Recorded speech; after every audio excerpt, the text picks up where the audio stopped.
place to open my door to pretty much anyone who is trying to look for a place to feel safe, that I made my whole world safer for everyone but me.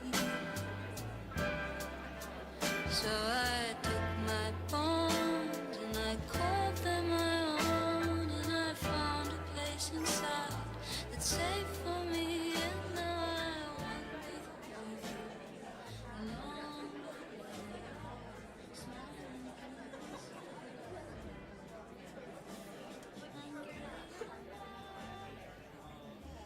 Good evening and welcome to the Green Space. This is New York Public Radio's live performance venue. We are so glad you're here. I'm Christy Tanner. I'm the CEO of New York Public Radio, and I'm honored to introduce tonight's Radiolab event. Radiolab is legendary here at WNYC, and with the leadership of Lulu Miller and Latif Nasser, it continues to be the premier example of audio innovation. The premier example.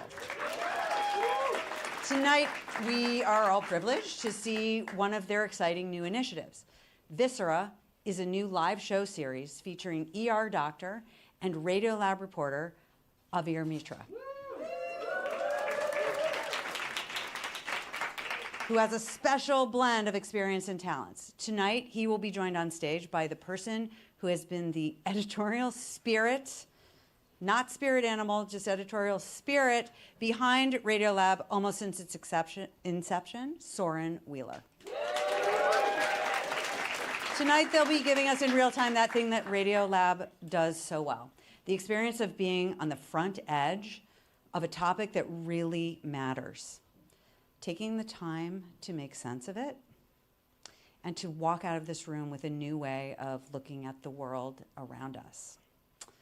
Before we begin, I want to remind you that Radiolab and New York Public Radio are funded by listeners and audiences like you.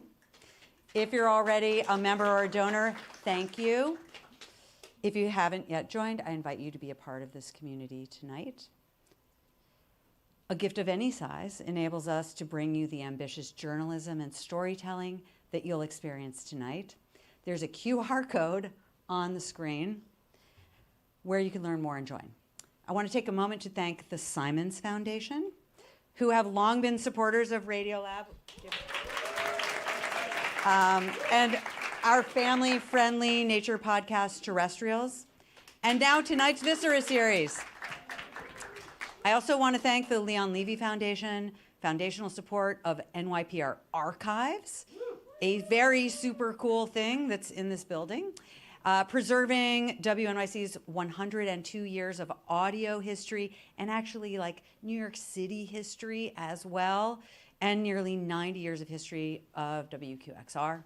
And of course, all the members of the lab and friends of the show are here tonight. Without further ado, Viscera.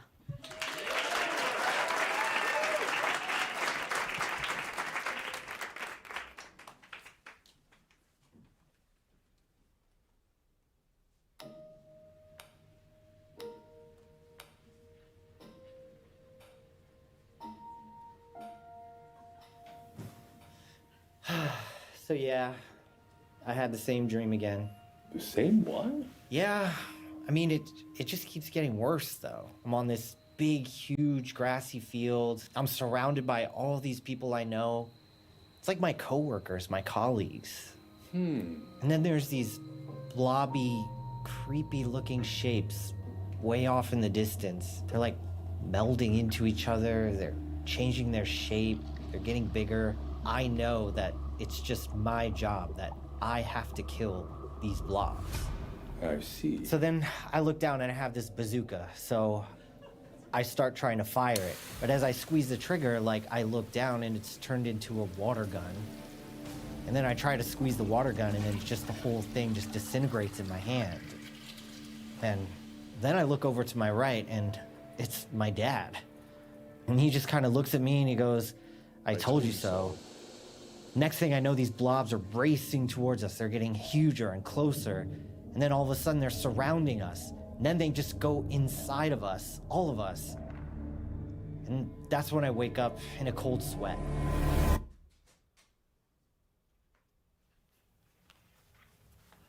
Have you told anyone about these dreams? No, I'm just getting up. I gotta go to work. I'm just getting through my day, Avoidance.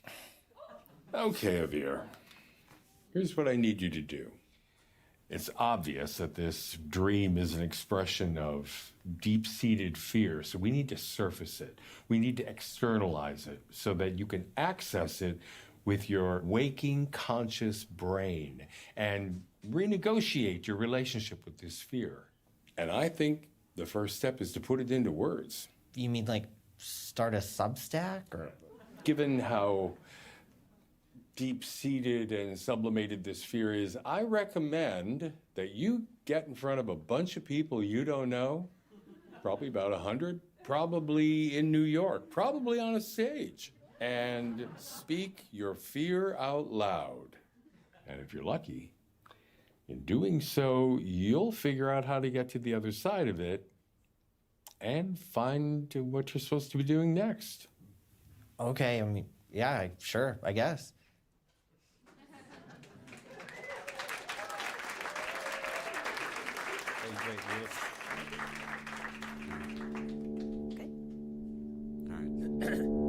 You're listening to Radiolab. Radiolab. From WNYC. See? Yeah.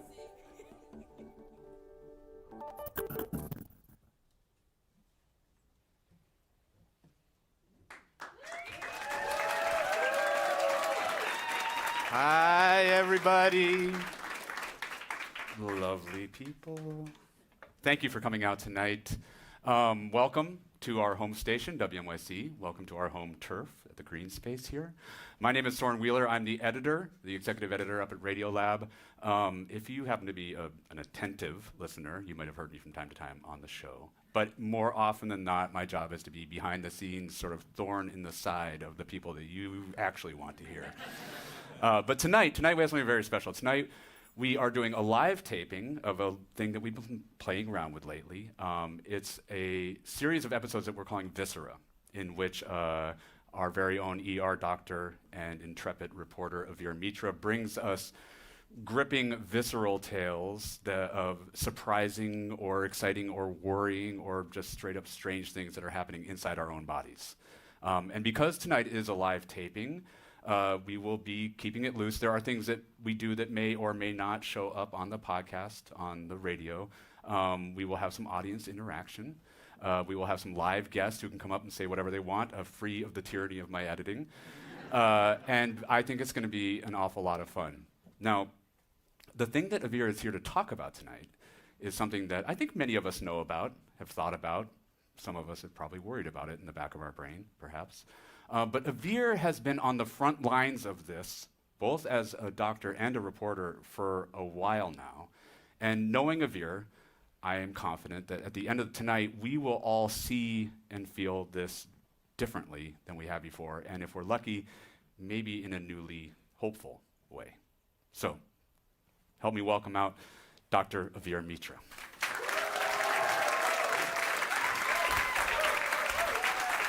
Hey. Hey. Thank you guys. Wow. A lot of people, I love that. You So ready? my childhood dream of wearing a Britney Spears mic I is know. coming true right now. Oops, you did it again. Exactly. Yeah.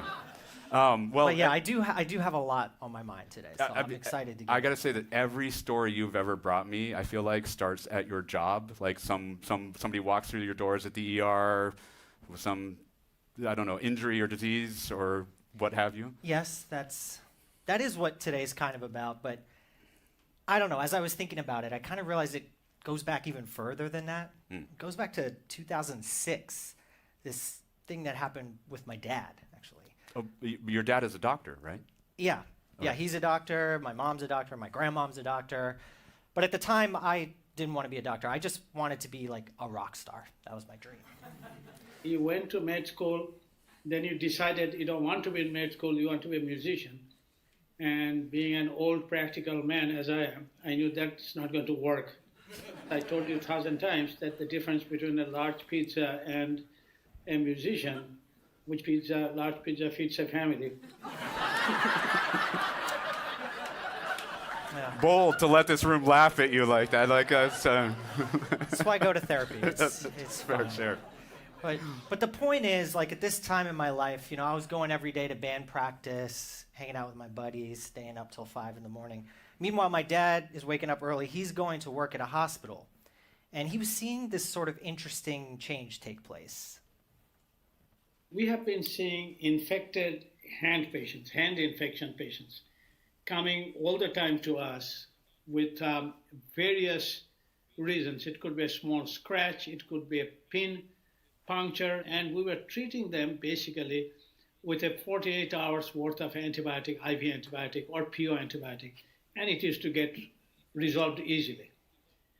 And then suddenly we started to see these patients who were not really getting better within that short period of time. So we said, that doesn't make any sense. Why is it so that we are seeing so many patients? And we started doing some culture for each and every patient who came into the emergency room on a routine basis.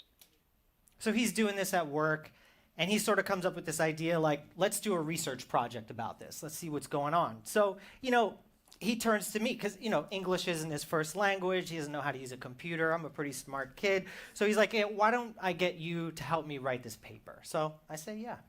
You are the only person who has absolutely nothing going on at that stage with the music, etc. Instead of sitting idle, I thought if I keep you busy doing some medical papers, later on, if you ever plan to reapply, these papers might help the guys who are looking at your application saying, he's not a complete derelict.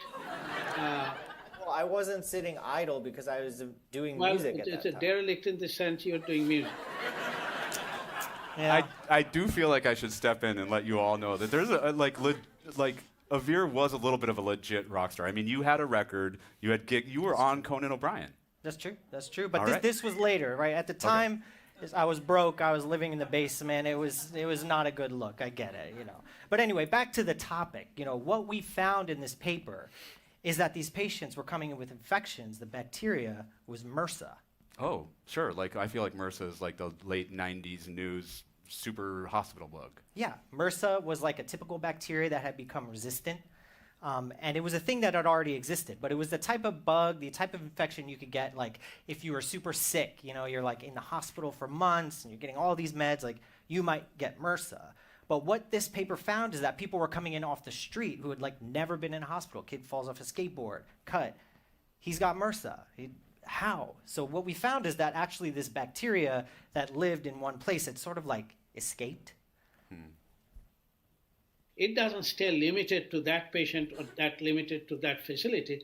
It essentially escapes and then it becomes a risk factor for the general population. So yeah, I had that experience. I wrote up this paper and I didn't think much of it because I was like, whatever, I'm in a band. But eventually, I go to med school. Now 10 years go by and now I'm actually showing up in the ER as a resident.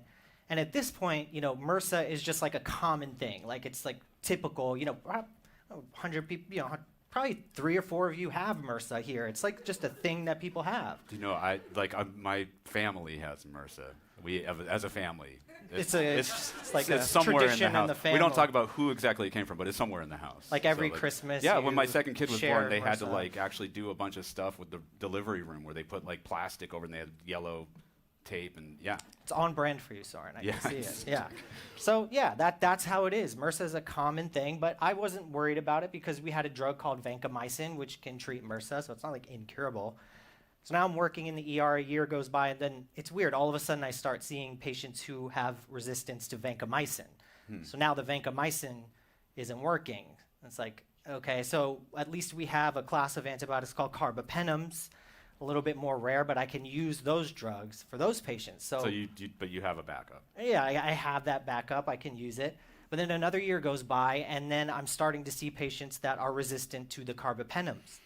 That's not working anymore. And so then at that point, I have to go to this drug colistin, which is just this crazy old drug that I don't even want to use.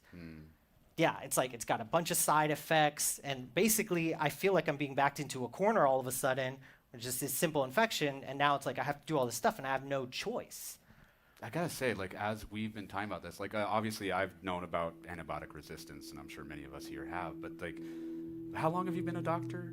10 years? 10 years, It's yeah. like, I'm not that that's not a lot, but it's not a lot. Yeah. And I feel like, you know, you've, in that short time, you have been sitting there literally watching drugs that you could use slip away. I mean, it's sort of like the pace of it. Like, while we've all been distracted by presidential politics or maybe a pandemic, like, this has been happening right in front of your eyes. Yeah.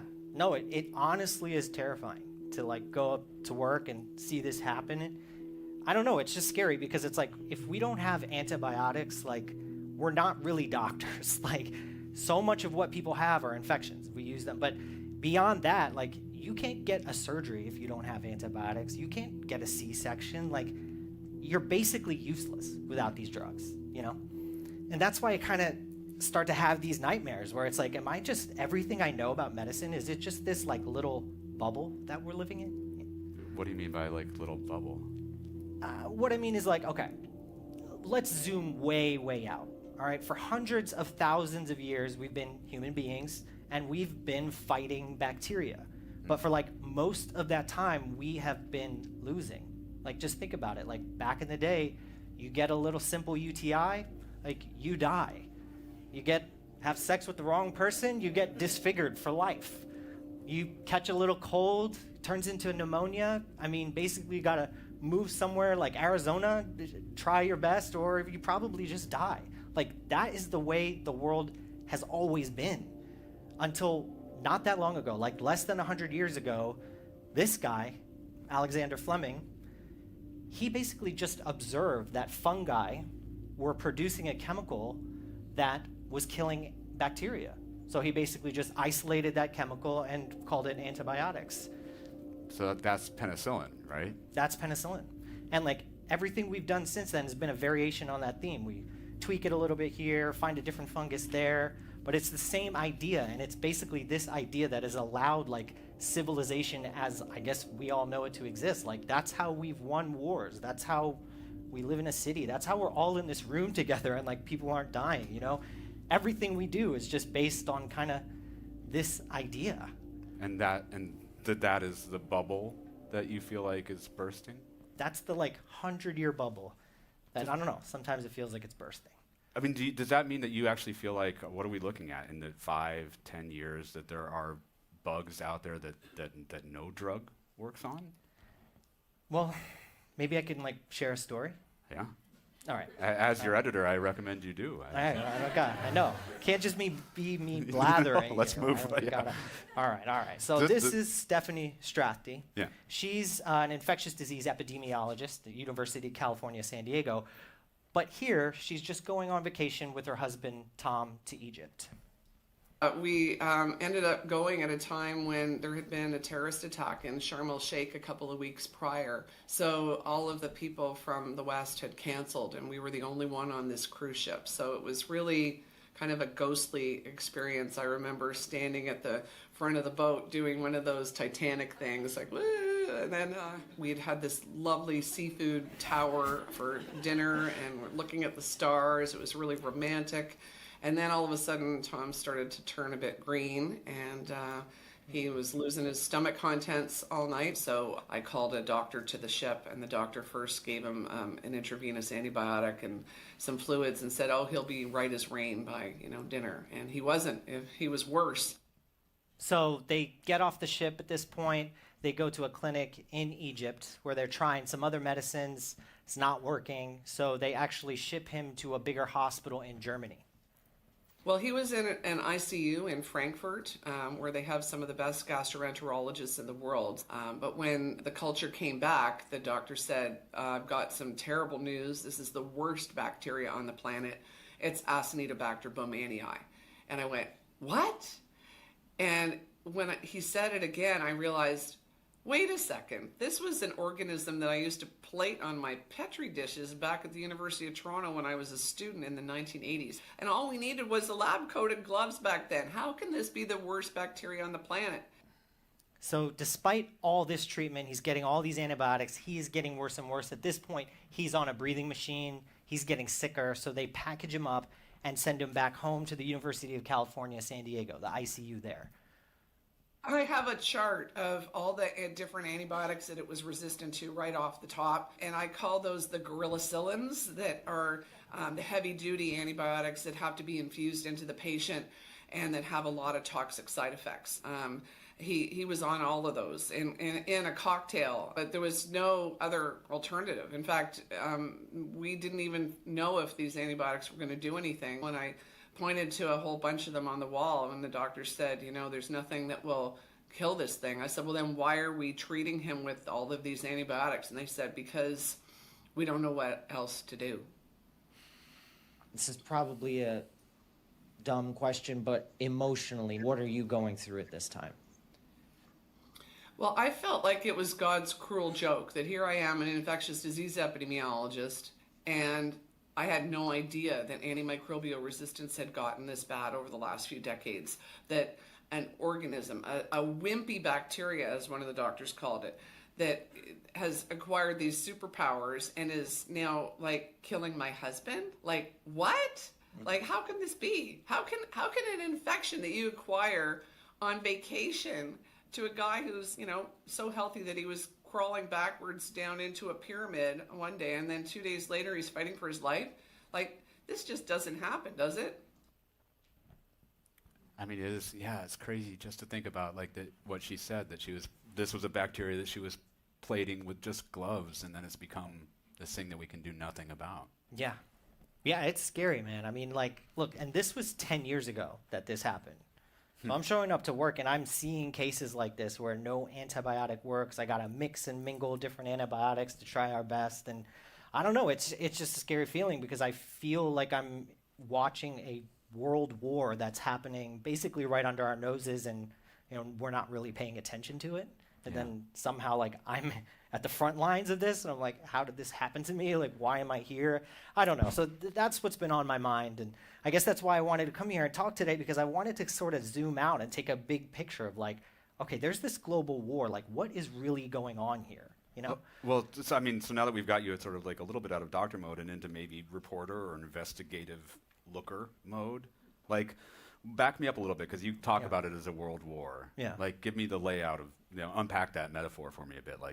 What's the battlefield? Who are the combatants? Okay. Walk me up to it. Yeah, so we could start with sort of who is this battle between, right? Because you got us and humans. And on the one side... Or us and bacteria. Us and bacteria, yes. So I forgot I was human. I'm one of the lizard people. It is going to get confusing later on which is which, but that's okay. Yeah. But us, team us, I promise I'm human. We're on this side. Think about what we have, right? We're composed of trillions of cells. We have huge brains. We have all these muscles. We have fancy degrees. We have ChatGPT. We have everything. And on the other side, we have bacteria that are single-celled organisms. They don't go to school. They don't know how to read. They don't have brains. They don't even have a single neuron. They don't have any muscles. Just put them in the air and they'll probably just die. Most of them with a spray of Clorox and they're done. Exactly. Yeah, I gotta say, it raises a question, which is sort of how in the hell are we losing? No, I know. That's exactly what I think about. It's how are we losing this war? And yet I'm sitting at work and watching us lose it, and that's where I get to thinking. And I don't know, I've grown to have a respect for these guys, because I'm I actually fundamentally think that they're better than us. I really do. In what, I mean, sure, we have all this stuff, but they can actually just evolve better than we can at a very fundamental level. Well, explain how something can evolve, because they got, they've faster lifespan, they mutate easier, how do you evolve better? Yes, that's true, but there's this other sort of trick that they have. I could describe it, but I'd rather kind of just show you. Yeah, let's do it. Can I show you guys? Can we do that? All right, but you guys have to be involved. All right, there's some crowd participation. All right, I'm going to set up a hypothetical scenario here where we're going to watch evolution happen.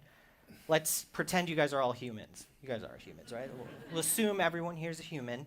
And me, Dr. Mitra, I'm going to try to kill everyone in this room. the way I'm doing it is This is, by the way, not a typical public radio right. tactic. Right. It's an aggressive donation request, you know. Like, or else. Yeah. No. Okay, all right. How are you going to do it? The only way out is if you donate. No, I'm going to seal all the windows, everything, and just suck all the oxygen out of the room. So you all are going to suffocate to death. I'm sorry. I know some of you guys. I apologize. And I need a volunteer. I need one volunteer, ideally a single person. Is there a single person in the audience somewhere? Okay, all right, you're single. Okay, all right. What's your name? Danielle. Okay, Danielle. Can I ask some personal questions? I don't want to get too personal. Yes. All right. Are you dating or? Yes. You're dating. Okay. Are you in the apps or just in person? No apps. Just you got to just like. Yeah. Okay. All right. So I'm just going to set up this scenario. Danielle, thank you for volunteering. So sucking out all the oxygen in the room, everybody dying. We got that. But Danielle, she didn't even know this. She has a random mutation where she can hold her breath for 20 minutes. So while everybody else dies, you're going to live. Now, the question is, again, I don't want to get too personal, but do you happen to have any kids or no kids? Maybe she might be interested in having some kids, maybe at some point. So let's think about, like, from an evolutionary perspective, if we want this trait, ability to hold your breath, to spread, how's that going to happen? Well, Danielle has to go on some dates, meet someone that she's into. We don't need a doctor to tell us what has to happen. Right. You get the idea. We get the idea. Then maybe that special miracle of birth will happen with a kid. And maybe if she has enough children, maybe half of them might share this trait. And in that way, their children's children, and this will go on. And, you know. Yeah, so that's human evolution. We got to wait a while, but that's just human. That's just evolution. Yes, that's human evolution. That's evolution, but it's a specific type of evolution, really. It's called vertical gene transfer. Vertical, like her genes pass down to the children and grandchildren. They go down the generational tree. So while Danielle has to have sex, bacteria have a sex pilus. Oh, dear God. It's a different thing. This doesn't look like Danielle at all, actually. No. But it turns out... out... Or like a date. I don't know if they're having fun or it this does is feel a like something nightmare. is coming from and messing that one up. Exactly. And you're right.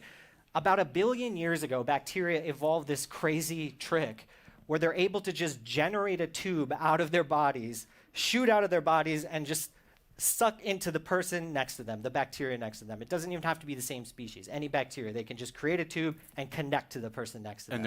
And they're shooting genes, I assume? So they make this tube, and then they can make a copy of some of their genes and just send them over to the person next to them. Wow. So that's pretty cool. That's the sex pilus. And so I kind of want to use this now as an example. Okay, so we're going to try the same scenario again. Instead of you guys being humans, now you're all bacteria. Okay, you all have a sex pilus.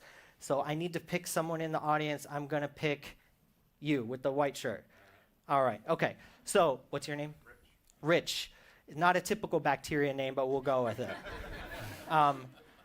Rich, the bacteria, you have a special mutation. Let me explain. All right, so you're all bacteria. Here's what we're going to do. In this scenario, all you need to live is light, okay? That's what you need is bacteria. So let's go ahead and turn all the house lights down. And as these are turning down, you guys are all slowly dying. This is getting weird, yeah. But Rich, the bacteria, has a special mutation. He didn't even know he had it. He has the ability to make his own light. So Rich, please tell me that you have a little glow stick. Only Rich, the special bacteria, you can go ahead and turn on that glow stick for us. And hold it up. So yeah, kind of wave it around. Let's see it. All right. So using the sex... right. This is serious. Like, no one's ever been to a rave, I guess. All right. So, Rich, anyone you tap on the shoulder can then turn on their glow stick. Don't do it yet. Don't do it yet. We're going to time this. Yeah. Okay? And then once you get tapped, you can turn on your glow stick and you can tap people around you. Yeah, when you get tapped, also spread the tap. Yeah. And let's see how long it takes for this trait to spread everywhere, okay? On my count. Ready? 3, 2, 1, go. Okay. Hold him up so we can see him. Let's see this happen. Don't turn on your glow stick till you get tapped. There was it didn't It didn't this is so it didn't hit right away, but once it gets going, and this is a little creepy. Can you guys see it up there on the screen too? Don't be afraid to cross the aisle. That is something that we do like to do on public radio. We try to cross the aisle, like look at this. We're going to be all inclusive. We want no. These guys are still dying over here. They're struggling. No listener left behind, please. What's this? The VIP section is all dying over here. I didn't realize to this moment how much it was going to feel This like a is bunch so of glowing, waving sex pillars. How about back there? How are we doing? They're all alive. Look at this. Yeah. Amazing. All right, nice. Let's bring the house lights up. Give yourselves a round of applause. That was actually really cool. That was amazing. That was great. That was really amazing to watch. You guys are great bacteria. That was so good. Everybody give yourself a round of applause. Yes. Give yourselves a round of applause.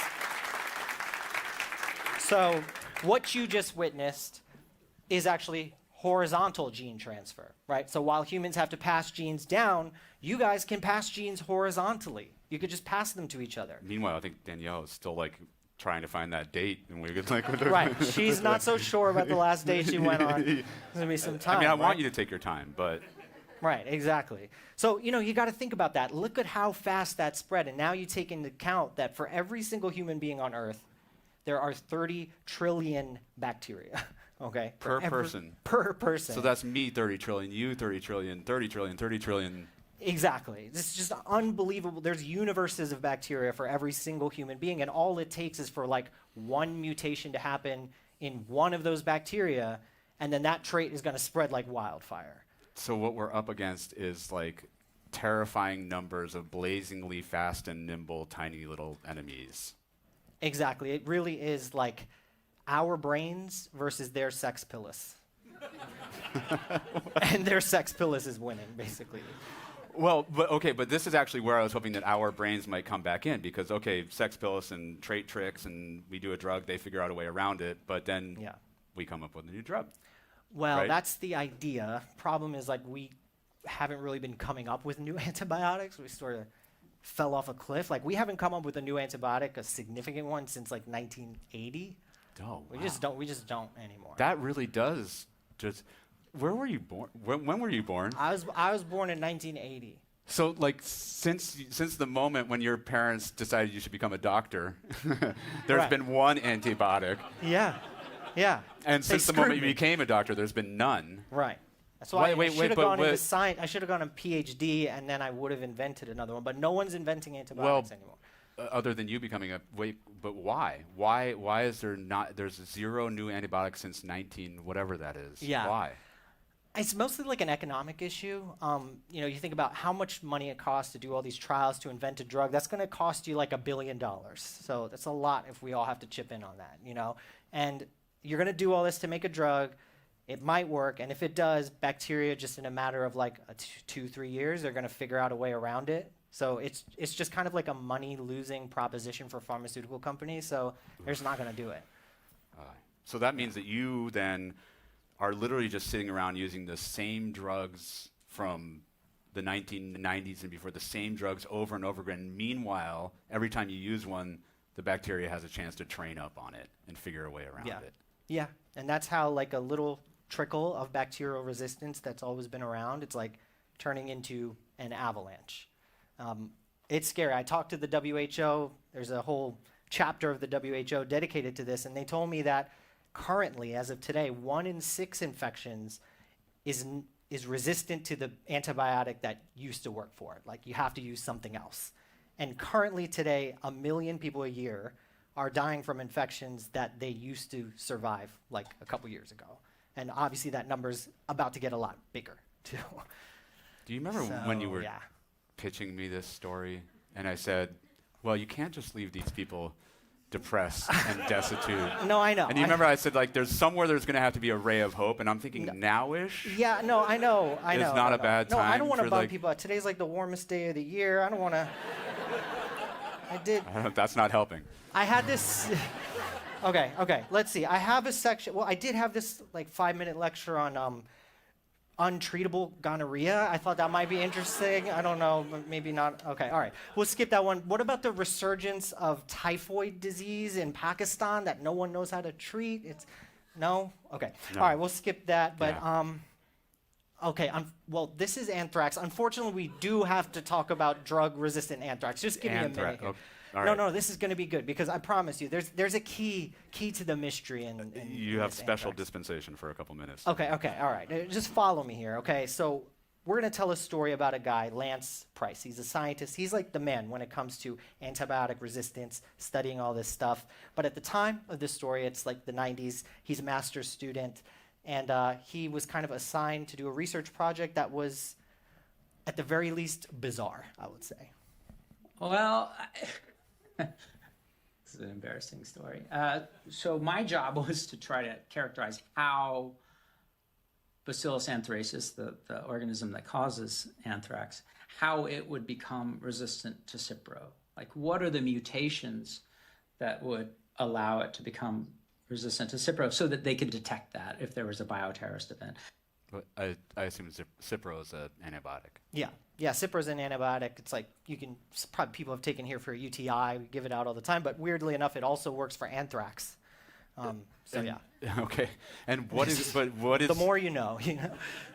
What is Lance trying to figure out? Like, what exactly is it that he's doing? Right. So Lance is like doing this experiment where he basically puts anthrax on a petri dish and sprinkles some Cipro on it, but like not enough to kill all the anthrax, but just to kill most of it. And then he allows the anthrax that survived to kind of do, the thing you guys just did, spread some ideas, repopulate, and then he sprinkles some more Cipro onto it. Most of them die, but then the ones that live, they spread some information, and he just keeps doing this over and over again. Basically, I was training this organism. It was like sparring with it to get it some skills, and then it eventually builds up those skills to where it's a champion. So now he's got super anthrax in his dish in his lab. Okay, great. Yeah, exactly. Exactly. This would be illegal today, by the way. This was before the letters were mailed. So it should have been illegal then. You're just I would never growing repeat this. anthrax for fun. Right. Yeah. But not for fun, but with For a science. specific purpose. But But I'm on Lance's side because actually the key is like sort of in this experiment, because basically what that's showing is, at least from a bacterial point of view, like what doesn't kill you legitimately makes you stronger, and so that's why as doctors we're always thinking like, we want to treat things only if there's really an infection and then really kill everything. Like, we don't want there to be like any survivors that can live to tell the tale of what happened. So this is why, like, when I get an infection and my doctor's like, even if you start feeling better, finish the bottle. Exactly. Okay. Yeah. And hospitals, we're obsessed with this. Like, we do this to the nines. Like, we have like committees that are filled with annoying people that will email me if I do something wrong, or they pull me into a Zoom meeting, or there's like all these like protocols we got to follow. I get it. It's annoying, but we're very anal about this in the hospital. But Lance is doing this experiment, and he doesn't automatically start thinking about doctors and hospitals. He actually starts thinking about like farms, agriculture, ranches. I'd spent so much time on, in agriculture as a kid in Central Texas, and I'd spent, almost every summer working on the ranch. Yeah. So he's on the ranch, and he basically realizes, and I didn't even realize this, it turns out, antibiotics, they don't just go to humans. Like, we also give them to animals. I don't know why that never occurred to me. But if I had to ask you, like, of all the antibiotics given in the US, what percentage would you say go to humans versus animals? I don't know. It's like I feel like it's one of those things where I'm supposed to guess bigger than I would think, but I have no idea. Half. I don't know. Oh, it's reasonable, but actually 70% of all the antibiotics given are given to animals, not humans. So like every year we eat and take 7 million pounds of antibiotics. Farm animals are getting 20 million pounds every year. Well, that's not like, that's 70% is one thing, but like that's 3 times. So like we are giving the cows and pigs and chickens are getting 3 times the antibiotics that we humans are getting. Yeah, I had no idea. Wow. And I think that's when this connection took place, right? So something in the back of my head, from the ranch days and just doing this evolutionary study, I just was thinking, wow, we could be doing this in a very large scale in our animal production. Because that's the thing. It's like we're not just doing it like in a good way. They do it in a very irresponsible way. Let me put it that way. Like they're basically just mixing their food with antibiotics. They mix the water, their drinking water, with antibiotics. They like spray it on the ground. They inject them with antibiotics. It's just this is not like just if they get sick. No. This isn't just if they get sick. This is like there's no regulation around this at all. They just use it. It's just very willy-nilly. Like have some antibiotics. Wow. Yeah. So like the question is, right, like, all right, are these like the same antibiotics that we use, Yeah. or are these different antibiotics? And in many cases, these are the same antibiotics that we use, treating like the same infections that we get. Well, but they're using the same antibiotics on the farm, and they're doing it in this willy-nilly way, which Lance has shown us is like just going to super train the bacteria. Right. So you end up with like some super bacteria from the farm. Can that get off the farm and into me? Well, that's the question, exactly. So, like, what happens to that bacteria? Does it just mess up the animals? Does it mess us up? And that's what Lance wanted to figure out. So he designs a study, and like all good studies, it involves poop. It's like a common theme in Radiolab, I feel like. Right? Yes, it comes up a lot. So he designs this study. All right, so what he does, he decides to study the poop of chicken catchers. I don't know if have anyone heard of chicken catchers? Has anyone been a chicken catcher? We did a show in Arkansas and we talked about chicken catchers, and like 2 people in the audience were like, I was a chicken catcher. And the sound guy was like, me too. But not New York City, I guess. But basically what a chicken catcher is the person who goes around the chicken farm and picks up the chickens by their necks with their hands and throws them in the chicken truck when they're like ready to get harvested, basically. So they're touching a lot of chickens. So what he does is he measures the bacteria in the poop of these chicken catchers versus the bacteria in the poop of like regular people like, you and I. Right. So we cultured all this poo, and then we analyzed the data, right? So, and the one thing that popped out like really strong was gentamicin resistance. And so it turned out that the chicken catchers had 32 times the risk for carrying gentamicin-resistant E. coli as their peers. So, when you think about gentamicin resistance, what's going on? So basically, these chickens, before they even hatch, they would poke a hole in the egg and inject that egg with gentamicin. And that's like pretty standard. Then the chickens would grow up, they're being fed gentamicin like left, right, center. And so the E. coli that live in the gentamicin were eventually learning from this, becoming resistant to the gentamicin. Those bacteria were jumping from the chickens onto the hands of the chicken catchers, into the mouths of the chicken catchers, enough to the degree where they're literally shitting out resistant bacteria. So, Look, if you're an epidemiologist and you get 3 times the difference, you're doing cartwheels down the hall, right? So you're like, I found something, look at this, it's miraculous. But this was 32 times, and I just said, we've got to be doing something wrong, right? So we looked at the numbers over and over, and it was clean. I guess, did we fact check that? Like 32 times.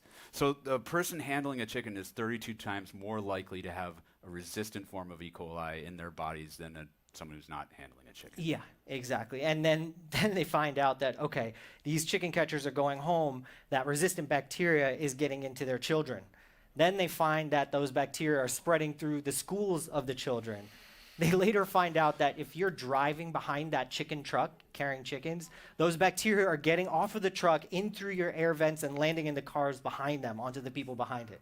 It's like, it's truly insane. And then when you really just sit back and think about it, like, then these chickens die, they get packaged up with the bacteria in them, and they get sent to like all of our houses, really. Do you remember when like 10 minutes ago I was like, can we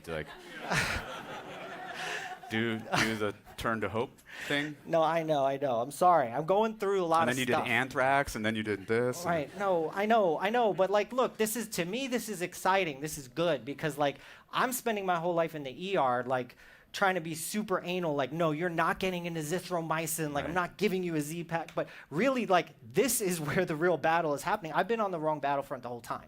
Well, but so then what? I mean, okay, what's your next move? Like, you gonna call up Big Chicken? Well, I did the Radiolab thing. Yes, that's actually exactly what I started emailing people. I was trying to do the Radiolab thing. So I emailed Tyson Chicken, and they weren't into me actually This has got at all. some real Epstein Files vibes Yeah, going no, on this- here. Like, I mean, I appreciate that you like I you was that not like on the the person island. that wrote to you, but you also took out your own name, the two. Like you don't want to be anywhere on this, I guess. Now is not a time to have my name on anything that looks like that. But yes, this is Tyson, and they're like, listen, bro, like, Nah. yeah, fuck off. You know what I mean? They did not care.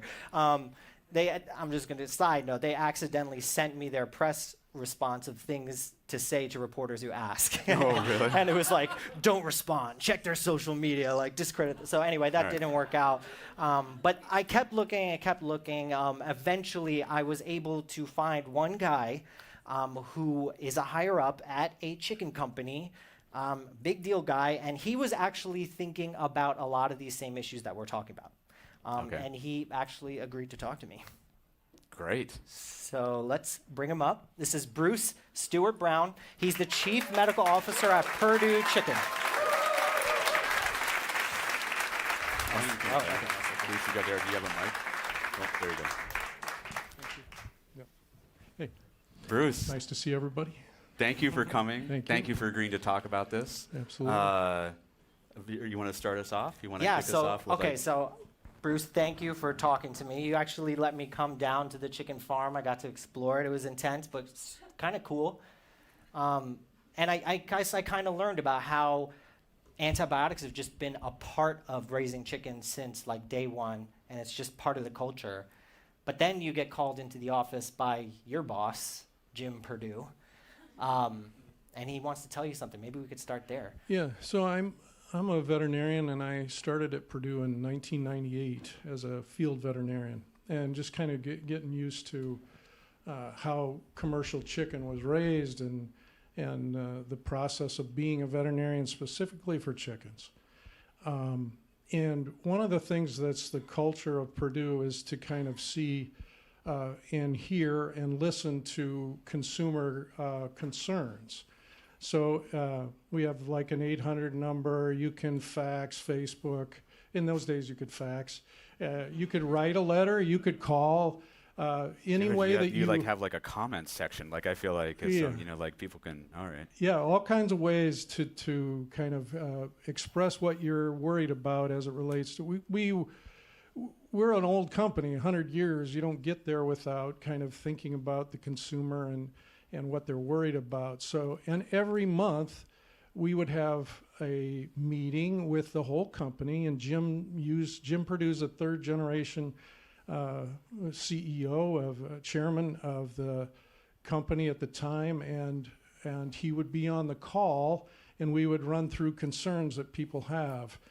And we had a process that said if we get a certain number, it's going to hit the radar and we're going to talk about it. A certain number of comments about something. A certain number of comments about the concerns. And in 2002, we got in a room together and talked about the fact that concerns around antibiotic use had hit the radar for us. And that means that people were calling in or writing and saying, look, I heard you guys use a lot of antibiotics in chickens. They weren't asking about gentamicin, they weren't asking about a specific drug. What they were concerned about, they had heard that we use antibiotics and a lot of them, and they wondered why. And they also made the comment that if anybody in the chicken world could figure out how to do that a different way, surely it was you guys. And in this meeting then, and this is 2002, Jim is going, look, I want you guys, Bruce, I want you to kind of focus on the fact that first of all, tell me why we use all those antibiotics. And then second, tell me how we can not use all those antibiotics. Let's make it a project. And start now. And tell me what I need to do. Tell me how I need to help you. Go anywhere in the company you need to go. If it's over to the feed department, if it's over to the hatchery, if it's to the breeders, work wherever you need to work, but lay out a plan so that we can see if we can work our way out of this. Well, let me ask you, at that moment in time when the big cheese has showed up and said we're going to do this, what's your reaction? Are you like, all right, that's great, or you were like, oh Jesus? I'm going, great. oh my, oh. Like I don't, or do you even know how? Yeah. I'm going, oh man, we have got to change everything, and he's going, okay, let's do that. And I assume in a situation like, I mean, this is the family-run business. When Jim Perdue says do something. Yeah, I mean he has a pretty long view. He's a scientist and he's got a PhD too, and he understands kind of this microbiology thing, and there are specific things that he goes, look, this is not going to go the other way. It's not going to go away. And I understand that we got a lot of work to do, but I want you to work on it. And I want you to stay after it, and I'm going to come sit down with you. And they did this. He came every year to my office and goes, how's that going? And what's going on? What did we make any progress this year? I'm sure you love those meetings. Well, but the cool thing was at the end of the meeting, he goes, how can I help you? Is there somebody blocking? Is there some group that's not weighing in? Because I want to talk to him. Well, so let's get into what did you do exactly? What was the first thing that you had to do to try to get these antibiotics out of chickens? So there's four ways a chicken company in those days, this is 2002, 4 ways that chicken companies were using antibiotics, including us. One is it was going in every egg as Avir like was injected into the injected into the egg with a vaccine to keep the vaccine clean as you vaccinate. You have this tremendous opportunity in a chicken to vaccinate the embryo. It's amazing, honestly, that you can get the vaccine started, in an embryo. But you do poke a hole in the egg, and the egg did come out of the rear end of a hen, which is the same place, manure comes out of. So it can be dirty, and the idea was keep it clean with the antibiotic. Okay, that's so the first. Cleaning chicken cloaca is step number 1. Yeah, no, well, you're worried about it, and one of the things is that you want to make sure the egg is clean, and we had to work on that. But the other parts were there was antibiotics in the feed. Every bite of feed from day old to when they were processed had an antibiotic in it in those days. An antibiotic considered for growth promotion or disease prevention, even though they weren't sick, just in case they might be, and it helps their gut stay healthy through all the challenges. So we were putting antibiotics in the feed for that. So what would happen if you were to remove that antibiotic from the feed? Well, we knew it was helping. We knew that their digestive tract could get messed up, especially on some farms, especially in some houses. And we weren't really quite sure which farm or which house. So honestly, it's a little bit lazy, but we putting it on all, not just us, the whole industry was putting it in all the feed. And there's another for an anticoccidial. And then the fourth. Wait, but if you were like, now I have to take the antibiotics out of the feed. Yeah. What's going to happen? Are you going to end up with sick chickens, or is it you're like, oh, we took it out and it was fine? You're going to get sporadically more birds you have to treat. And so whatever your treatment rate was, at least we thought, if we don't do something different and we pull the if you just pulled out the antibiotics, you are likely going to have to treat quite a few chickens, and that's not right. That's not a great thing. So the idea was the other idea is, look, if chicken flocks are going to get sick, we're going to treat them. It's the right thing to do. You just got to figure out ways for them not. It's all about prevention. And in our case, prevention in ways other than antibiotic in every bite of feed in every Well, so egg. so what do you end up doing to make up if you're going to take the antibiotics out? So what do you have to do to make up for that? First thing is you have to redefine clean. You have to decide, in our case, that we thought this egg was clean, it's got to be cleaner. It cannot be laid on the floor. A hen, if this was a hen house and a hen had its choice where it would lay an egg, it wouldn't be on this stage. It'd be in that back corner where it's dark. And it would be on the floor. It wouldn't be in the chair. And what we wanted was the hen to lay an egg in her nest. And what you had to do was make sure that that light bulb that was making that corner, the light bulb's out. How about we put the light bulb, replace the light bulb. Make sure that there's not dark areas in the chicken house and that the hens are not laying their eggs on the floor. They're laying them in a clean nest, so then we don't have to use antibiotics in the shot at the hatchery. And then when I went down to the farm, I'm seeing that the things they used to feed these birds were other animal parts.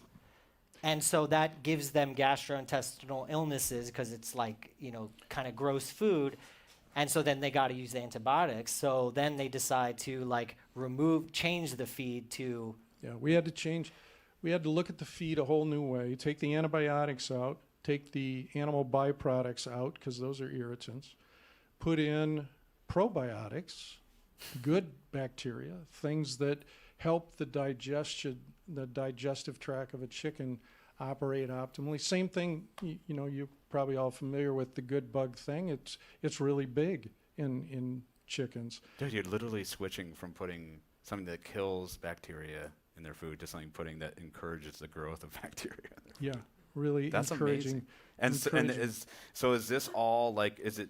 You're going along. Is it working? Does it seem like you're getting somewhere? How long is this taking you? Or I don't know. Maybe there's some other things you had to do too. But yeah, well, we did have to work on the chicken house, but I'd say this that the change in feed, the change in approach to feed was a big deal.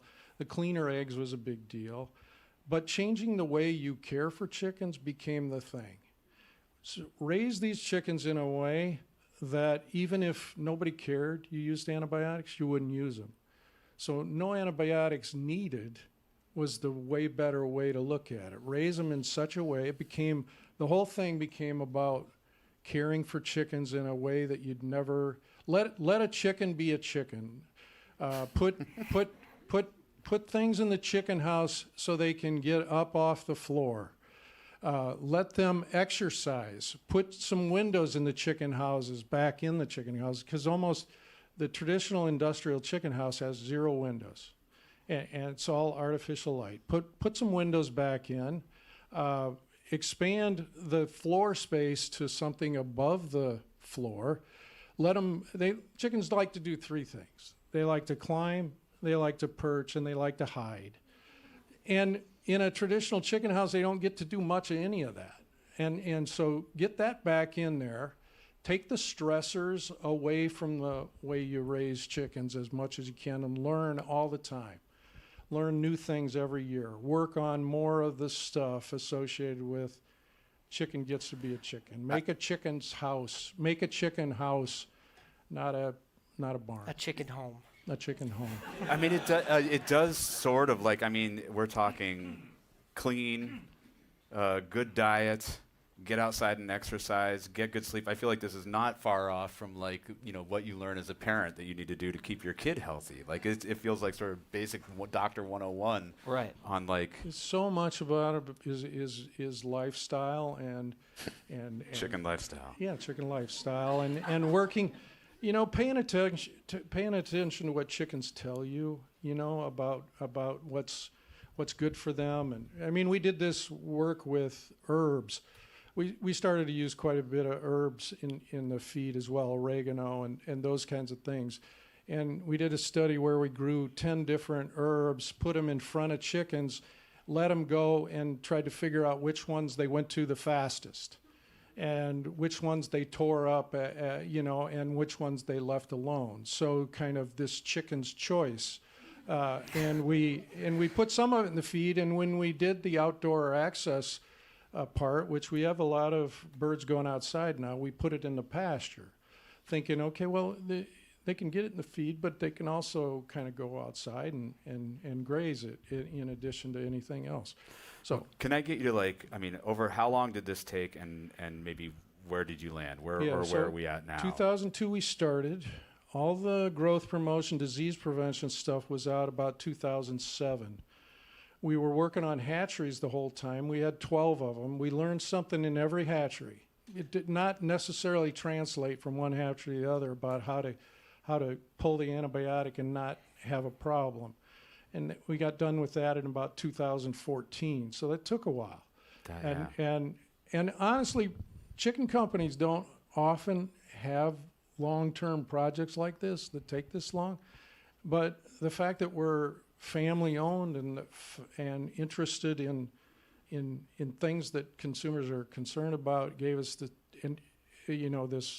opportunity to work on. 2016, we were done.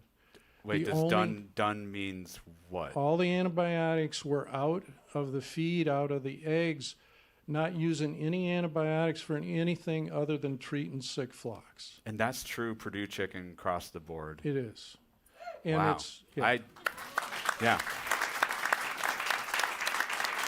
And that's what that label says, that's no antibiotics ever.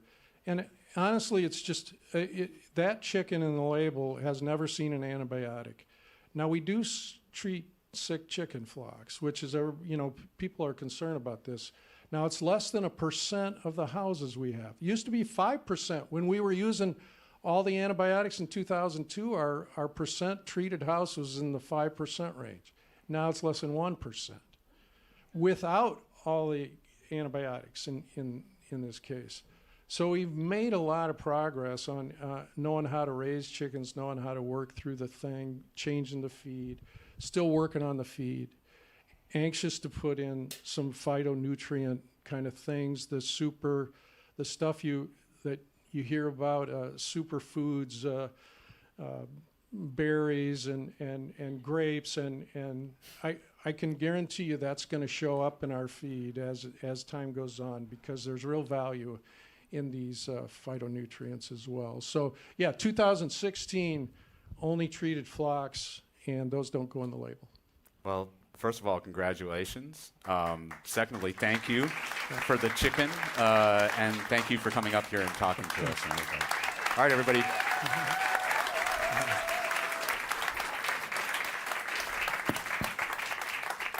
Got to make the chicken house into a chicken home. Yes.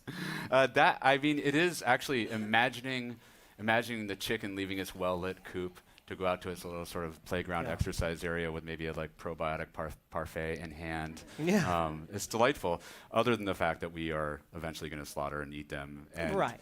And I gotta say, also to take in consideration just what the overall the animal industry is doing. Should we be doing it? The climate, of course.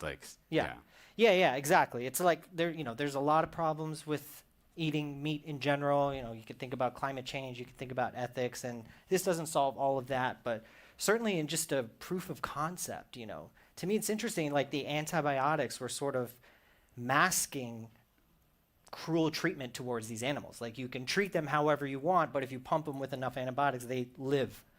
And once you remove those antibiotics, all of a sudden you're sort of seeing the truth of what you're doing, and if you treat them better, they're healthier, you're healthier, what we do to them comes back to us. I don't know. Yeah. It's kind of an interesting proof of concept. I'm into it. Yeah, I guess I'm just back thinking about the war, because let's say that everybody went full Bruce, and there's maybe a cow Bruce and a pig Bruce, but even then, turkey Bruce.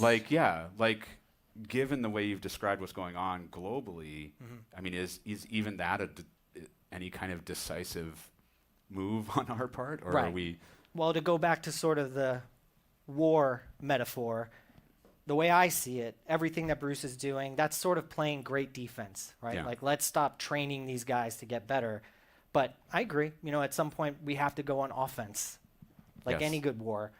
And so I do have one more story I want to share with you guys that kind of takes us there. And honestly, I think this is the part that gives me really the most hope, the most excitement. All right, good. But to get there, we're going to have to go back to a dark place. It's been the theme of the night.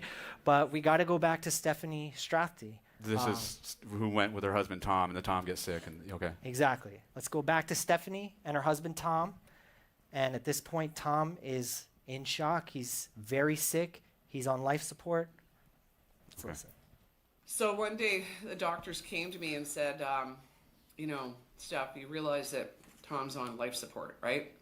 He's on a ventilator to keep his lungs working. He's on 3 medications called pressors to keep his heart working. And now his kidneys are blinking on and off. So that's the trifecta where we stop talking about organs that are having problems working. We're talking about whole systems, whole body systems. I'm going, okay, like speak to me. And they said, well, do you want to start kidney dialysis? And so what they were really asking me is, do I want to pull the plug? And that moment was just like, I can't believe this is happening. When you have your advanced directives and you sit down with your partner and you write a will, and he had said to me, hey, if I'm ever like brain dead, please pull the plug. But this situation, it was his brain that was alive, it was his body that was dying, and I had no idea what he would want me to do. So the doctors are looking at me and they're saying, okay, what do you want to do? And I said, okay, I think we should ask Tom what he wants to do. And then they said, well, he's in a coma, Steph. Like, how is he going to communicate? I said, well, let's see. Let's just see. So I had this conversation with Tom that you just never think that you're going to have with somebody. And I said, hey, honey, I know you're fighting really hard and you have to be really tired. But I need to know if you want to live.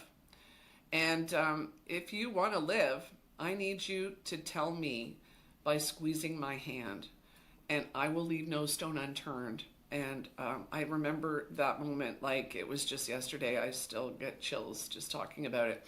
I waited for a whole minute, and I thought, oh my God, he's not going to squeeze my hand. And then all of a sudden he squeezed really hard. And I thought, oh yeah, I pumped my little blue gloved fist in the air. And then I thought, oh crap, what am I going to do now? I'm not a doctor.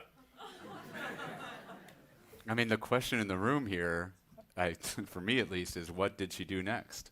Yeah, well, we can ask her. Stephanie, come on up. Why don't you go here? Avir, Hey, everybody. I can't believe I'm on Radiolab. No. I'm geeking out. I was having... If you had a chance to read Stephanie's book, you'd be geeking out about her being here with us. Thank you for coming. I'm going to just go in with the first one, the big question that we're all left with, I think. What do you do next? Well, I was terrified. I mean, some of the top infectious disease physicians are at University of California, San Diego. They were our colleagues caring for Tom. And, but, I was his wife, and I wanted him to live. And I thought, okay, if he dies, I want to know that I did my very, very best. So I'm an AIDS researcher by training, and I learned as an AIDS researcher that there are experimental treatments that got studied while we were doing clinical trials, and there should be some experimental treatments that we could use to save Tom. So I hit the research. I went on PubMed, which is a search engine that the National Library of Medicine makes it freely available, and I entered the keywords Acinetobacter baumannii, the superbug that was killing him, alternative treatments, and up popped something called bacteriophage therapy, or phage therapy for short. And what is bacteriophage, or what's a phage? Or bacteriophage are viruses that have naturally evolved to attack bacteria. They're the oldest, most populous organism on the planet, and they kill bacteria. And it's almost like you're using nature to kill something that is killing somebody that you care about. So you're saying just like how I can catch a cold, like a bacteria can catch its own cold type of thing? Yeah, The Perfect Predator. That's the name of our book. It's like, so but does that mean that you're going to... Well, okay, keep going. Well, what was weird is that I learned about bacteriophage when I was a student at the University of Toronto back in 1986. Like it was just mentioned in class, but I never knew that they had ever been used to treat like bacterial infections, but they were discovered before penicillin. It's just that they had been, popularized in the former Soviet Union, and that was seen as kind of Russian medicine and fell out of favor in the West. Okay, so the idea then is that you're going to put a virus into Tom to fight the bacteria. And is it like, when you're doing the PubMed Googling, it's like, here's the one to you? Like, what are you coming up? Yeah, well, that was the other problem. Well, first I got my colleagues at the University of California, San Diego said, wow, what an interesting and intriguing idea. If you can find phage that are a match for Tom's bacterial isolate, we'll call the FDA and see if they'll give us permission to give it to him on a compassionate basis because he's going to die. But turns out there's like 10 million, trillion phages on the planet. Like that's more than all the stars in the sky. So that was even more daunting. And luckily, I was able to find researchers that agreed to help with the help of Dr. Chip Schooley, the head of infectious diseases at the time at the University of California, San Diego. We found people, and even the U.S. Navy, who had been sourcing phages from the bilges of ships around the world. From like the inside of underneath the ship? Yeah, Scraping off viruses? Yeah. But the best place to actually go for phage is where there's a lot of bacteria. And you know where there's a lot of bacteria, Soren? I feel like this is going back to poop. It's going back to poop. So it turns out that sewage and barnyard waste and duck pond waste, that kind of stuff, the stuff from like the farms that Bruce was talking about, that's a perfect place to source phage. So within a couple of weeks from my first email asking total strangers for help to the day that we treated Tom with these viruses that attack bacteria, it was only 3 weeks. Like, compare because that's 3 weeks of people tromping through the sewers and scraping the bottom of Navy boats and sending Well, some of these were already samples that were in labs, but literally, So, I couldn't believe that we were doing this, but, Tom's in a coma. I said, you don't believe, we're going to be, pumping, purified shit into you to see if you're going to live. It's just I can't believe this is my life. But that's essentially what we did. And that was, did you say 3 weeks later? 3 weeks. That's all it took. Compare that to an antibiotic that takes 10 to 15 years to develop and a price tag of $1 billion or more. Yeah. But, Okay, so do you know where the particular phage that matched Tom's bacteria, where did that come from? Well, not me personally, but the researchers that sent these phage, and they were doing this for total strangers. The cruise ship in Egypt. Well, it wasn't. It was. These are Navy ships. Yeah. Okay. So that's what we did. We it was the scariest day of my life, but me and Tom's 2 daughters said, okay, let's do it. He's, And does it send it in an injection, an IV? First, we put them in the catheters in his abdomen because that was the closest to the source of the infection, which was in his gut. And then we injected them, and it was 1 billion phages per dose every 2 hours. And 2 to 3 days later, he was within hours of dying, I was told. He lifted his head off the pillow, opened his eyes, and kissed his daughter's hand. Carly was on shift at that day, and everybody in the ICU freaked out. There were people cheering, there were people crying. I was crying too. It was the happiest day of our lives. Wow.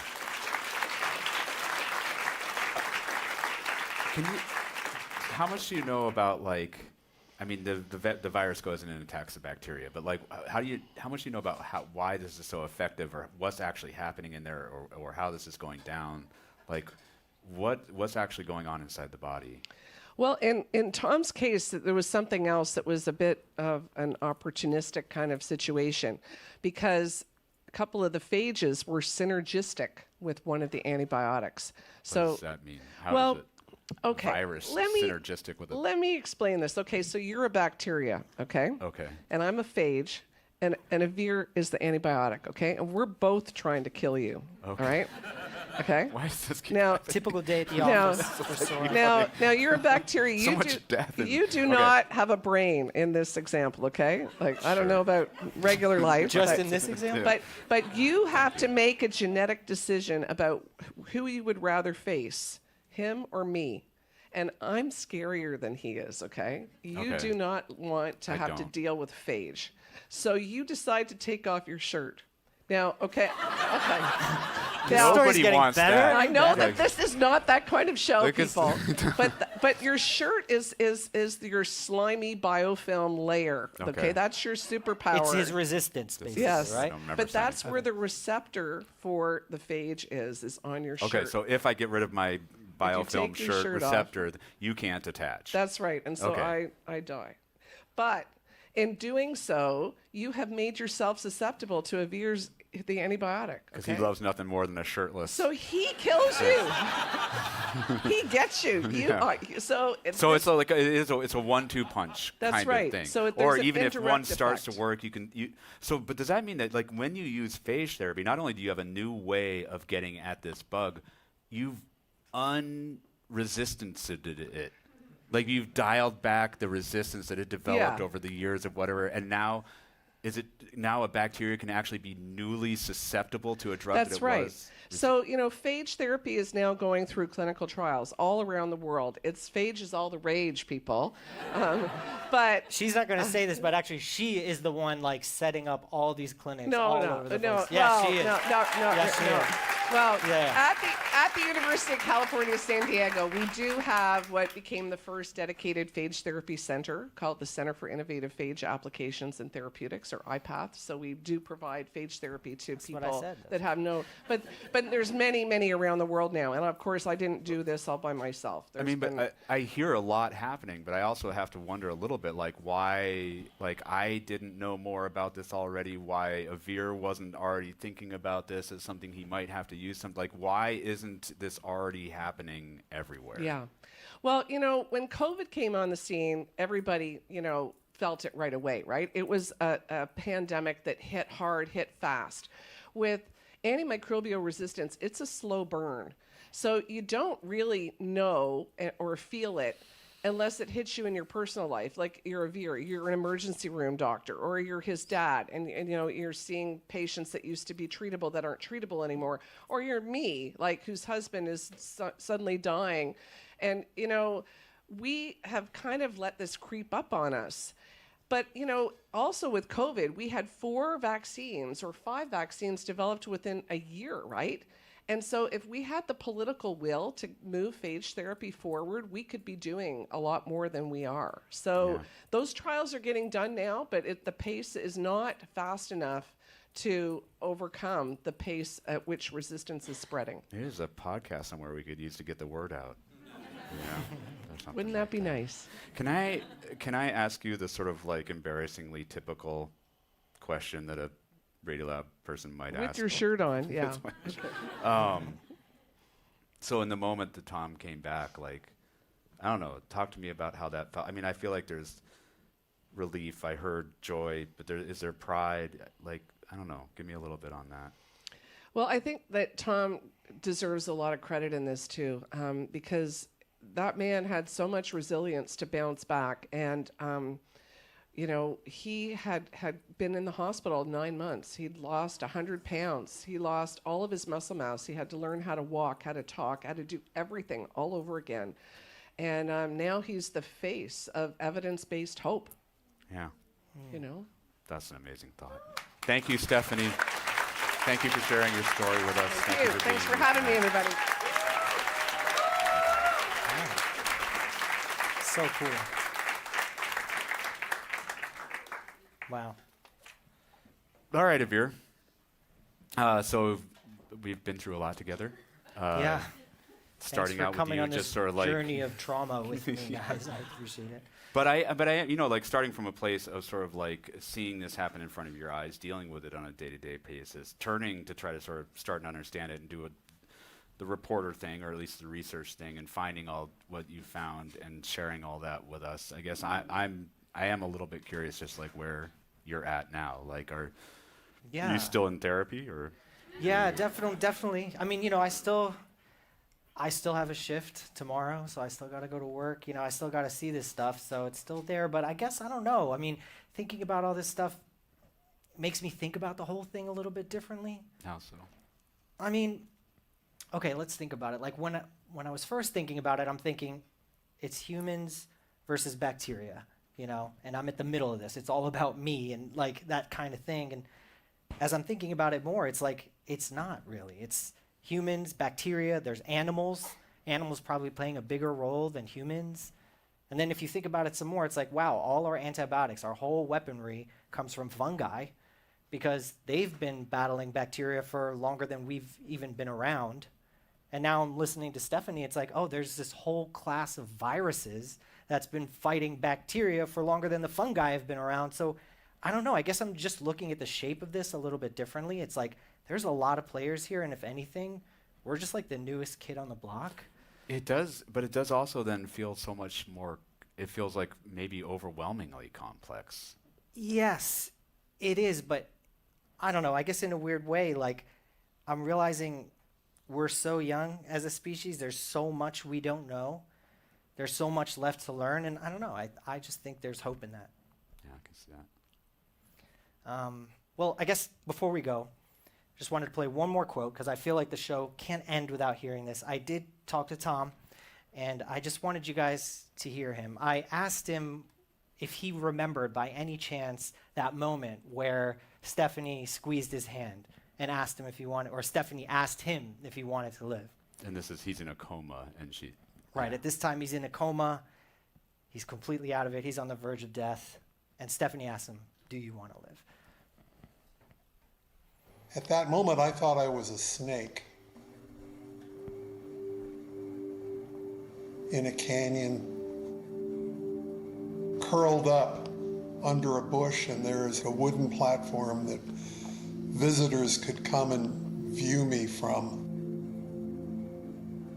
And they would look down and I would look up, and I could see people through this haze of my milky eyes. It would be hot sometimes it was cold. When the night came, I was really alone, disintegrating molecule by molecule, you know, just kind of sinking down bit by bit. My vision, because it was blurred by the milkiness over my eyes, I couldn't see her, but I could hear her in the distance. She said, I know you've been through a lot, and I know that it's hard, and if you want to let go, it's okay, you can go.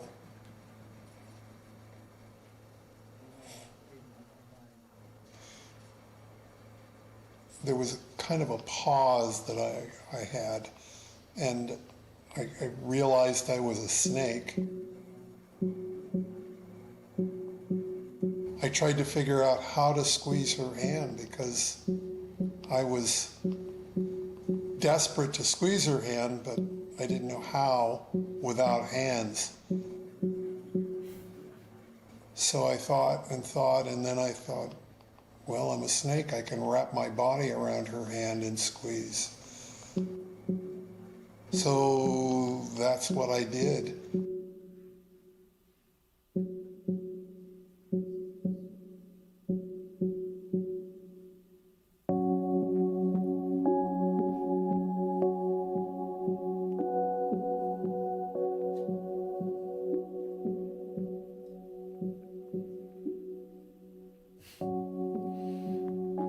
Thank you, Avir. Thank you, guys.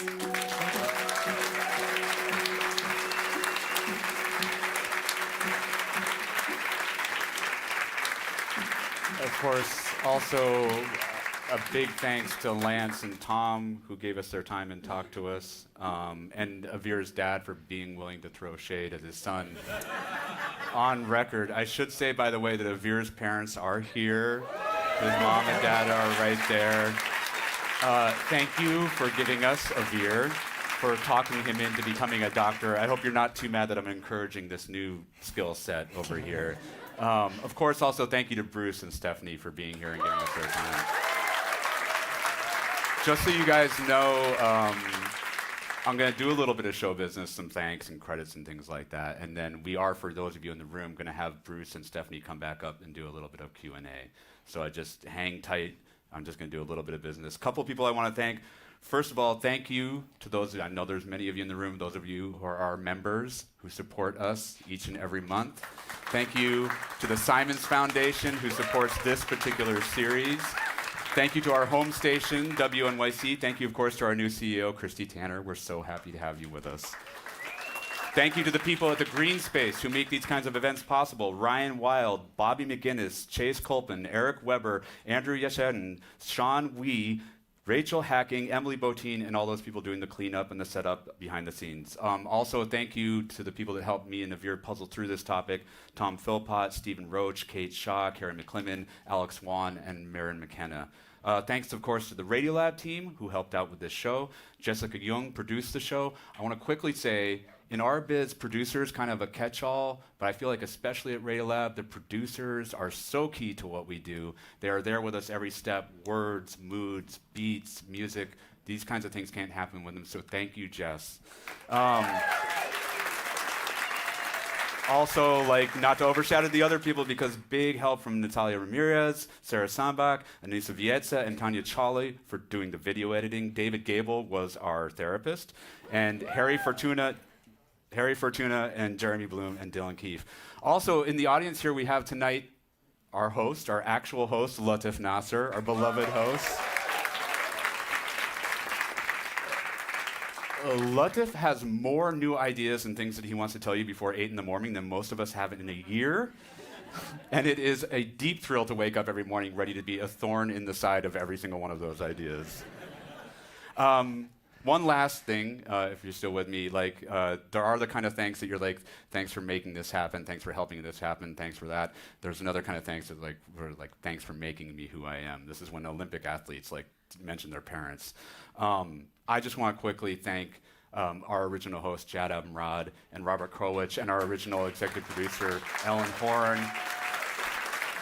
I think many of us in the room will agree that some 20 years ago they found a new way of telling stories which had a big impact on the world and on many of us, and I'll just quickly say that it radically altered the arc of my life, so I'd like to thank them personally. They were all three supposed to be here, but Ellen's daughter is not feeling well, and Jaz's son had a basketball game, but Robert Krowich, I think, yes.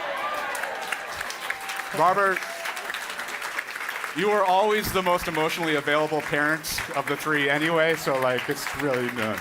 I love them all, and we could never have done this without you. Thank you all. It's now time for our credits. So if I have, what we usually do with the show is that a listener will have called in and recorded something. Do I have a lab member in the nearby, it doesn't have to come from too far, that wants to read the credits? All right, come on up here. We're going to get you a mic, and you're going to read the credits, and I think somebody's even going to, I have a page here, or do we have a different page for that? Okay. Try it with this. We've got pronouncers, and just go ahead and do that, Mike. And then you start reading here. Start right there. You say, I am first name, and then you do the you do whatever you want to do, and just give it, and I'll be really quiet. Hi, I'm AJ. I'm from Jersey, and here are the staff credits. Radiolab is hosted by Lulu Miller and Latif Nasser. Soren Wheeler is our executive editor. Sarah Sandbach is our executive director. Our managing editor is Pat Walters. Dylan Keefe is our director of sound design. Our staff includes Simon Adler, Jeremy Bloom, W. Harry Fortuna, David Gable, Maria Paz Gutierrez, Sindhu Nyanasambandam, Matt Keelty, Mona Madgavkar, Annie McEwen, Alex Neeson, Sarah Carey, Anissa Vietz, Ariane Wack, Molly Webster, and Jessica Young, with help from Rebecca Rand. Thank you, sir. Thank you. Cheers. All right, folks. So, can we get Bruce and Stephanie back up here, and we can do a little bit of Q&A? We've got about 10 minutes or so. I don't know. I think there's probably going to be an audience mic going around. How is this going to work, folks? Do we have an audience mic that sort of travels around? You guys, come on. Avir, please come sit. The three of you. I'll worry about wrangling questions, and the three of you can take these seats. All right. I'm looking for some. I see a raised hand over there. What do we? Oh, we got a. Do we have a traveling mic? Yes. We do. Okay. I've got a. Let's go here first. I've got my eye. I'll keep my eye over there. Go ahead. Hey, thank you so much for such a wonderful show. This is a question for Bruce. I guess I'm just curious about the state of the industry and like other food, like large meat industry. Are other people following in the footsteps of Purdue? Yeah, I would say I'll speak mostly to the chicken industry. It's the one I know the best. I would say there's very few, if any, eggs injected anymore. So I think that's been taken care of and taken off the table. Quite a bit of focus on the type of antibiotic that you use and trying to stay away from first-tier drugs. Growth promotion is no longer an approved method for, it would be inappropriate or against the law to have a claim on growth promotion, but disease prevention is still a thing, and feed medication is still quite prevalent even in the chicken industry but the selection of drugs that is used and the kind of hatchery piece has been and here's what I would say about an approach to antibiotics in chickens. I don't think it would be right to pull all the drugs from every chicken company, because I don't think that'll be fair to the chicken. I think what you have to do is decide you're going to change the way you raise chickens and let the antibiotic piece come along with it. And that's the hard part for a lot of chicken companies to get their arms around is a willingness and a kind of support to go ahead and make all those changes you got to make. What do we got next? I know I had one over there, so eventually I want to go. Do we have a mic on the other side of the room too, so we can?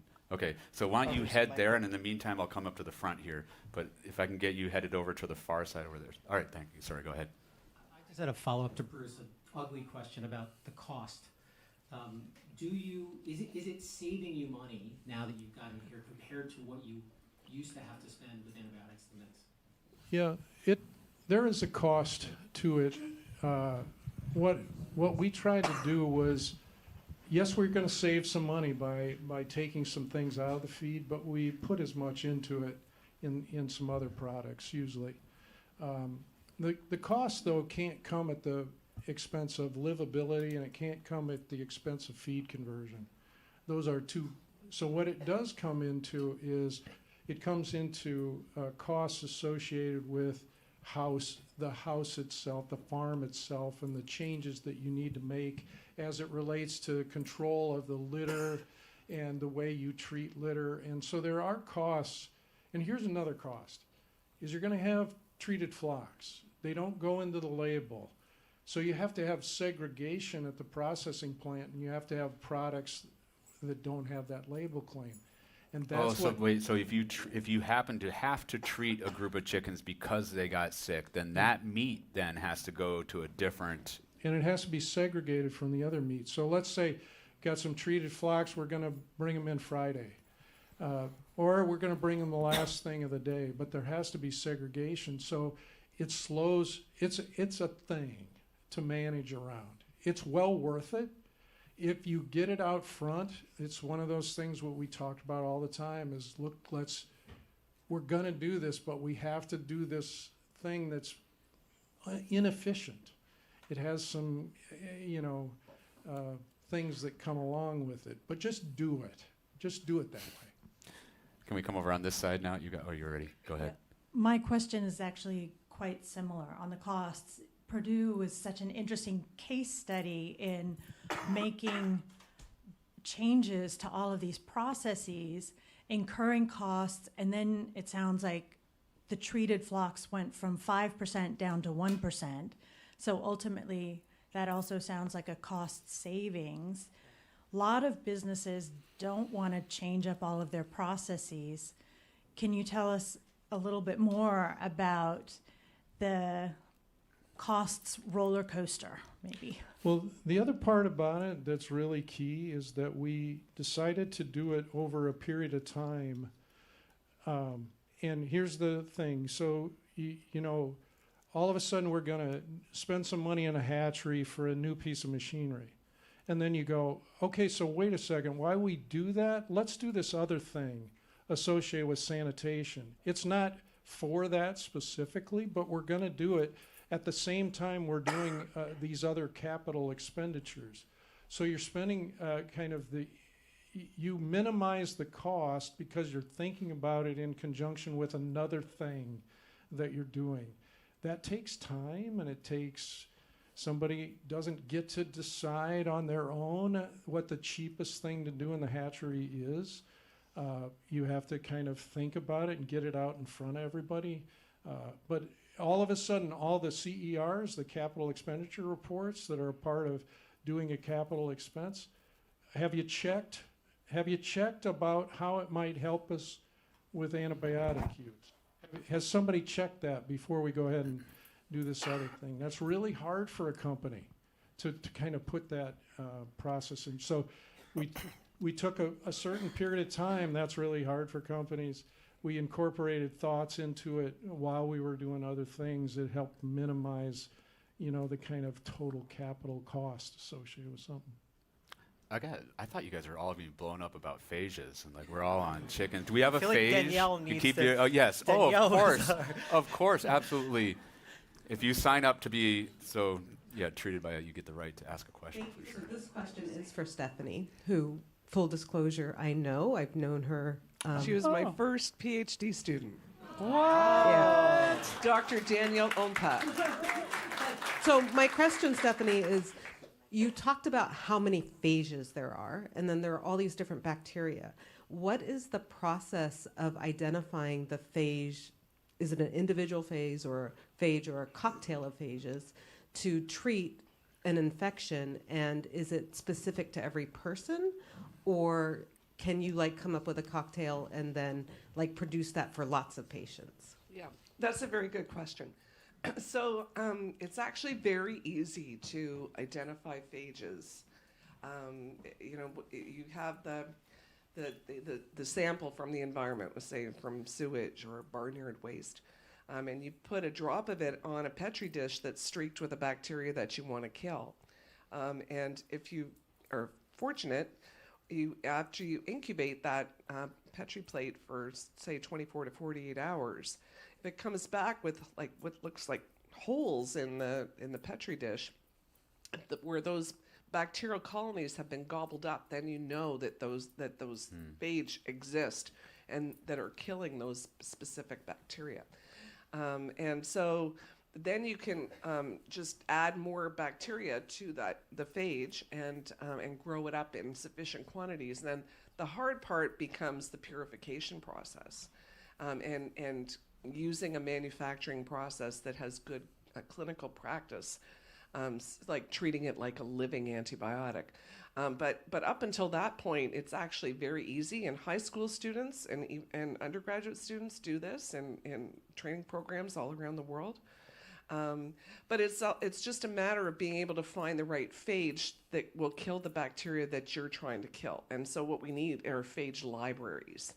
Right now, it's like having 1 million locks scattered around the world and 1 million keys scattered all around the world, and you don't know which key matches which lock. But those phage libraries could be generated and grown, and they do exist. It's just that they're not centralized in any one way that we can use them. So that's what needs to happen, and that's going to take resources. Oh, my credit reader, I've got to give, yeah. If you read the credits, you also get special. I can just yell. You can, yeah, if you, oh no, you're right behind it. It's right there. So, the phages sound awesome. Have we noticed any adverse effects or side effects or any negative Very, very rarely have we seen any negative side effects of phage therapy. Because our bodies are awash in phage. I mean, it's really the phage that are the gatekeepers in our microbiomes. That's what's keeping the bacterial numbers in check in our guts and on our skin, etc. So, So you're saying that along with all the talk we do about the microbiome, that there's a phage bio, yeah, micro. yeah, the phageome. Yeah. Yeah. Oh, yeah. okay.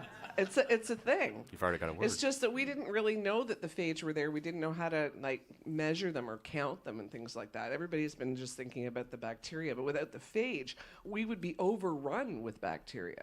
So at this point, we overdose people with phage when we treat them because we don't know what the right dose is. We have to do dose range finding studies. And we know that there's so few, if any, adverse effects of phage because the body just eliminates the phage that doesn't, find its bacterial host.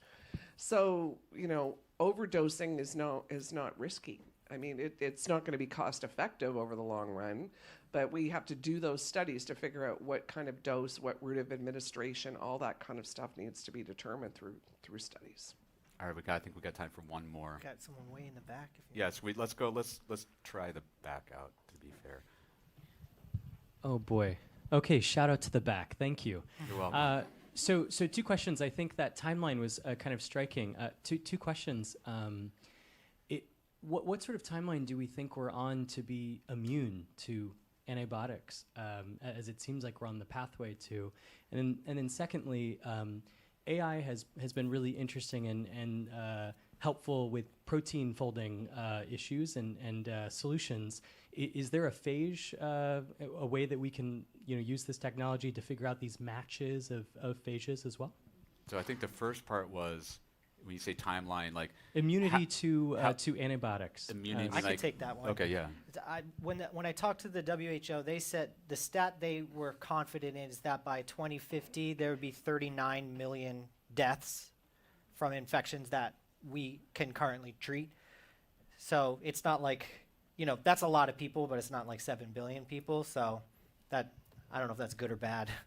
I think it's bad, but I don't know if there's anybody out there that has a real timeline for like when do all of our drugs not work, or when even it's just a little bit too varied to give like a date on like right. None of the drugs that we've made now work anymore, and we'll only be able to do I guess the phages could strip back the resistance, but And then the second question was, have you seen anything AI related in terms of Absolutely. I mean, AI is already playing a role in terms of how to select phages that would go best in a cocktail, which phage and which antibiotic combinations would be the best to use for the 1-2 punch that we talked about in your shirt taking off session.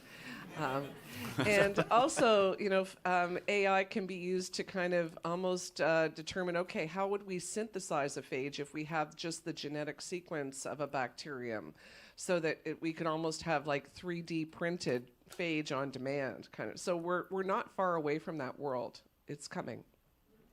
All right, thank you all for your questions. Thank you for coming out tonight. Bruce, Stephanie, once again, I can't thank you enough for spending a time. Avir, good work, buddy. Have a nice night, everyone.